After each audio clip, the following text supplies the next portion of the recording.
Hello everyone and welcome to my channel RPG Retro Reviews. I'm Captain Courageous and I review old school modules and games and reveal fascinating trivia and do my best to give them a fun and informative analysis.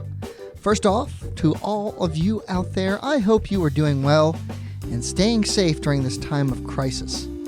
As it turns out for me, with my DJ business, things are kind of shut down until further notice here in Maryland, so I guess I will be using my free time here to make some more YouTube videos. This week, I'm looking at the Dragonlance Adventures campaign guide released in September of 1987 and written by the writing team of Tracy Hickman and Margaret Weiss. This would be the 12th hardcover book for first edition Dungeons & Dragons. There's a lot of fun and trivia information on this one, so let's go on and get things started. Dragonlance Adventures came out in September of 1987, coming on the heels of the 14-book Dragonlance series of modules about the original Dragonlance trilogy. Dragonlance represented the first time that TSR heavily modified the rules to cater to a particular campaign setting. The Manual of the Plains had only been released a month prior, and these volumes represented a sea change to the rules of Dungeons & Dragons. But it was Dragonlance Adventures that represented the future of the D&D game, and a preview of what was to come in the second edition. In the original Player's Handbook, Gygax had given the spells school descriptors such as evocation, thaumaturgy, illusion, divination, and so on. As written, they were entirely fluff and had no real bearing on the game. Dragonlance Adventures takes this and runs with it, structuring the teachings of both wizard magic and clerical magic by school and alignment. The rules here are quite extensive, with new experience tables for wizards that reflect what wizardly order they come from. The same is true for both cleric and fighters as well. The Knights of Solamnia, Knights of the Crown, and the Knights of the Sword all get their own experience tables and are variants of Unearthed Arcana's Cavaliers. Essentially, Dragonlance Adventures represents an alternative player's handbook for first edition Dungeons & Dragons. The first 47 pages of this 128-page tome are dedicated to Kryn's knightly, wizardly, and clerical orders, as well as the gods themselves. Clerics get spheres of influence and are divided up into good, evil, and neutral domains, and the deities of Kryn are given a lot of detail. Clearly, much of this was a precursor as to what was to come in the second edition of Dungeons & Dragons and every edition of the game thereafter. Tinkerer as a class was introduced for gnomes, and the Tinker Gnome also became basically the default gnome for the D&D game going forward. There is a tremendous amount of character fluff, and that kind of information is separated from game information with gray bars, as seen here. Dragonlance Adventures also introduces new sub-races for halflings, gnomes, elves, and dwarves, as well as introducing two new races, the Urda, which are shape-changing good ogres, and the Minotaurs. I think most old-school D&D folks are familiar with Kender. I do recall the thieving things popping up everywhere when this book was released, and they have a rather infamous reputation among veteran D&D players. I never ran a Kryn campaign, so I never really experienced this, but given the description in the book, they seem innocuous enough. The devilish and emotional halflings, and quite frankly, I found it amusing with their taunt ability. They sounded like they'd be a lot of fun to play. I mean, if your Kender player ends up with your stuff and doesn't roleplay getting it back to you, albeit in an amusing manner, they would certainly lose their charm really fast, but overall, for me, I'll be honest, I thought they were kind of cute. In my own campaign at the time, I had a player who wanted to play a Minotaur with the amazing +2 strength and constitution. Statistics as high as 20 were possible. This seemed to be a bit overpowered, but the player was a lot of fun and it wasn't game-breaking. Since my own homebrew world of Nexus hadn't really addressed Minotaur society at all, I adopted the Kryn version. Nexus was my attempt at a potpourri homebrew, where I essentially threw in everything but the kitchen sink. All the things I liked about various published campaigns could be found there. The expansion of the elven race and the pages of details in this book and the discussion of the cultures is pretty detailed even by today's standards. So if you are a fan of elves, the Dragonlance setting has a lot to offer you. Dragonlance Adventures slightly modifies D&D's take on alignment. Rather than using alignment as a limit on the player's behavior, Dragonlance Adventures instead treats alignment as something that reflects player's behavior and even includes a tracking chart so that the DM can note the player's changing character.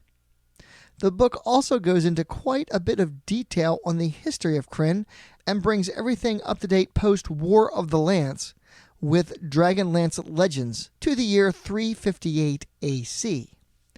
What I find a bit startling about this supplement, however, is what's not included, which is any geographical information whatsoever. For that, you'd have to purchase the Atlas of the Dragonlance World, which came out a month after Dragonlance Adventures in October of 1987.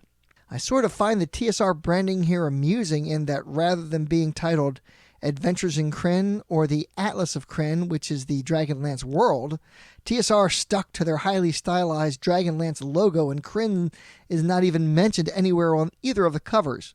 That said, with Dragonlance Adventures, it's important to know that it does not stand alone. You'll need the Atlas as it details the various geographical locations of the worlds, such as the Inn of the Last Home and the Temple of Mishkal and all the geographic regions of the continent. Now, while all of this looks very neat, and it is cool, there are some issues, essentially due to the spell restrictions placed by the various schools of magic. The wizard characters from the novel, for example Raistlin, could technically cast many of the spells he's seen casting in the stories, including his signature sleep spell. Also, I remember Cavaliers being one of the more broken classes out of Unearthed Arcana, but since I never DM'd this campaign setting, I can't really comment on how it works within Dragonlance Adventures. So this is one of those for the comments section. What were your experiences with the knights and races? Were they overpowered? Did you feel you were able to recreate the adventures in the novels? Give me a comment on your experience below. I'd love to hear your Dragonlance stories. Of course, Dragonlance gives game statistics on the major personalities of the setting, such as Raistlin, Fizbin the Fabulous, Lord Soth, and more, as well as the PCs from the Dragonlance setting adventures. In addition, there is a nice list of monsters and creatures from the setting, really usable in any setting, and for DMs not using Dragonlance, they could certainly find some inspiration here. Non-weapon proficiencies from the Wilderness Survival Guide and the Dungeoneer Survival Guide were gathered together in list form, and 2 new proficiencies were added, Astrology and Dragon Riding. Certainly a handy reference, as flip-flopping through the 2 books had become quite the chore by this time in the game's development. The magical items listed here reflect the Dragonlance setting very well. There is the Scroll of the Stellar Path that creates a magical condition that emulates the effects of Krynn's moons on a wizard's order so that it is at its most advantageous position in the sky. The 2-handed sword Worm's Bane is a +2 weapon that inflicts double damage against dragons, as well as artifacts from the novels such as the Orb of Dragonkind and the Hammer of Kaharis. And there's a lot more. The magic item listing is very extensive and certainly would benefit any campaign. And really, I think that highlights the best part of this book, and is that it could be used for just about any setting, especially for an enterprising DM looking for inspiration for his own homebrew campaign, much as I once did in my World of Nexus. I know that I created an entire kingdom of Minotaurs with their own culture that I based on Sparta-like military culture, giving them Bronze Age weapons and armor, the national sport being gladiatorial games and pit fighting.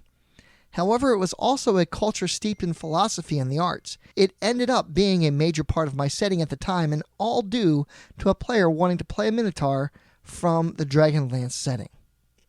Since the release of the Dragonlance Adventures book in 1987, there have been 2 major game updates. In 1996, Dragonlance was converted to the short-lived Saga system, coinciding with the release of the Dragonlance 5th Age role-playing game. In 2003, for the 3rd edition of Dungeons & Dragons, Wizards of the Coast turned over all publication of Dragonlance material to Margaret Weis's home company, Sovereign Press. That licensing agreement ended in 2007, and since then the license has remained in limbo, and there are no updates for the 4th edition of D&D, and thus far, none forthcoming for the 5th edition either. The cover art for Dragonlance Adventures was done by the venerable TSR artist Jeff Easley, whose vibrant and evocative work graced the covers and interiors of many D&D books from the mid-80s to the 90s. Interior artwork for Dragonlance Adventures is done by George Barr, whose full-page pointillism renderings of everything from Kryn space to unicorns were very evocative of the setting. Getting a copy of this book has never been easier. Used copies of the hardcover can be acquired relatively easy on eBay and Amazon for around $30. Better yet, you can get a brand new print-on-demand copy as well as the PDF on DriveThruRPG right now for only $19.99. You can also get the Atlas as a PDF for only $4.99. I am an affiliate of DriveThruRPG, so please, if you'd like to get either of those two books, either on print or demand, or even just the PDF, use the links in the description below, as it will help out the channel tremendously. So let's go ahead and take a look at Dragonlance Adventures on my D20 rating system of style, presentation, and value. Style-wise, this book is quite typical of the TSR layouts of the mid-80s color hardcover artwork by Jeff Easley and black and white interiors by George Barr. The layout is organized and easy to follow. I particularly like the gray bar that separates the setting fluff from the game information throughout the book, so I will give Dragonlance Adventures an 18 in this category. As for presentation, the book definitely delivers. It's essentially another player's handbook and expands the number of classes and races exponentially, giving a ton of new options to players of the first edition of the game. Unfortunately, some of that is built off the broken Cavalier class from Unearthed Arcana, and in quite a few places conflict with the canon from the novels. In that respect, it might earn a bit of ire from those wishing to faithfully emulate the adventures from the Dragonlance novels. In addition, the book is definitely not standalone in that you will also need the Dragonlance Atlas as well. So I'm going to rate it a 17. Finally, let's look at value. The book packs a lot into 130 pages, and with first edition being out of print, and those seeking to add content to their game, this book delivers the goods. There's so much innovative and unique content here that even if you don't run a Dragonlance campaign, a significant portion can be pulled whole cloth from or modified to fit into a homebrew first edition campaign. The book can be purchased brand new from DriveThruRPG for just $19.99, and that includes the PDF, so I'll have to rate Dragonlance Adventures a 19 in this category, which brings my overall rating for Dragonlance Adventures to an 18. Very good. Thank you all so much for watching. I hope you found this video informative and useful. My DJ business has pretty much been brought to non-existence due to the pandemic, so you will certainly see a big spike in content over the next several weeks, as I'm basically working from home at this point. If you could please help out the channel, subscribe, and check the little bell. That would help out a lot. Please like, comment, and especially share. Join the RPG Retro Review Facebook group and consider supporting the channel by becoming a Patreon. As always, my friends, may your D20 roll true and game on.